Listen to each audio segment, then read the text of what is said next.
o que realmente interessa, tá certo? Não é nem você deixar o corpo fazer o que ele quiser e nem vestir-lhe uma camisa de força. O que interessa é transformá-lo num instrumento expressivo. Tão afinado, e ele usava a palavra afinado, como um instrumento de música. Ou seja, o seu corpo deve transmitir o que você quer transmitir. E o que você quer transmitir deve ser importante, valioso e digno. Então, veja você, nessa época, século IX, X, XI, até século XIV, mais ou menos, havia dois tipos de escolas, além das universidades, que a universidade aparece um pouco depois, né?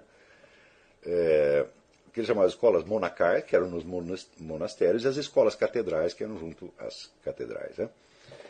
Então, eram como se fossem escolas que hoje chamaríamos secundárias. Né?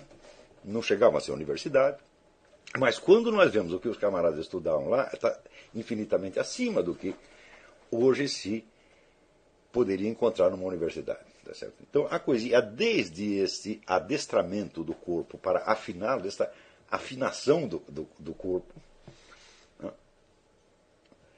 até o perfeito domínio da língua latina e a compreensão profunda do sentido espiritual das Escrituras.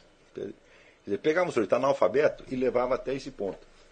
Mas começando sempre pelo adestramento do corpo. Tá certo? Então, quando nós comparamos isso, vamos dizer, com as normas de polidez que depois o mundo burguês veio a criar, tá certo? Nós aí percorremos toda a distância que existe entre a verdadeira natureza das coisas e um artificialismo absolutamente sufocante. Tá certo? Porque, embora este ensino do século IX implicasse uma infinidade de normas quanto à sua conduta, estas normas eram calculadas para atuar não como uma camisa de força, não como uma imposição externa, mas como uma afinação que ia tornar o seu corpo um instrumento perfeitamente expressivo. Não é isso? Uma vez eu não lembro onde eu li isso aqui, que diz que se nós víssemos o corpo de Deus, cada pedaço do seu corpo, mesmo os dedos dos pés, seriam tão expressivos quanto um rosto. Note bem, nós sabemos perfeitamente que nenhuma parte do corpo humano pode ser tão expressivo quanto o rosto. Você não pode saber qual é a emoção, a intenção de uma pessoa se você não olha o rosto, se não vê os olhos. Tá certo? Mas, como disse, em Deus tudo são olhos. Tudo é expressivo. Claro que nós não podemos chegar a isto, mas nós podemos elevar o corpo humano até um nível de expressividade, tá certo? Que o torne digno de você se lembrar que aquilo é a presença de Deus. Né? E este era o objetivo deste ensino. Então, este ensino produziu essas pessoas absolutamente notáveis durante 3 séculos.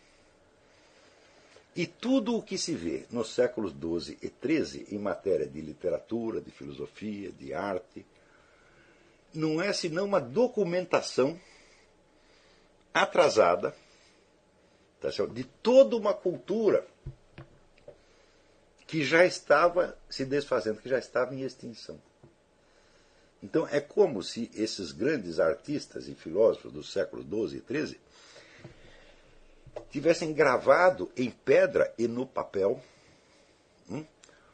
os documentos das grandes virtudes humanas que já estavam desaparecendo. Ou seja, o apogeu da cultura medieval não é os séculos XII e XIII. Os séculos XII e XIII são a documentação de um apogeu que já passou. Está compreendendo? Ora, como eles estavam interessados em formar pessoas e não obras, é evidente que poucos documentos restam. Mas os poucos que sobraram são suficientes para nós entendermos o que se passou. Tá certo?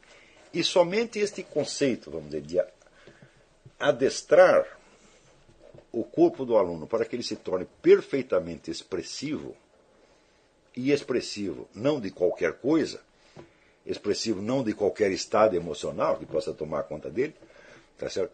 Mas expressivo da sua mais elevada consciência.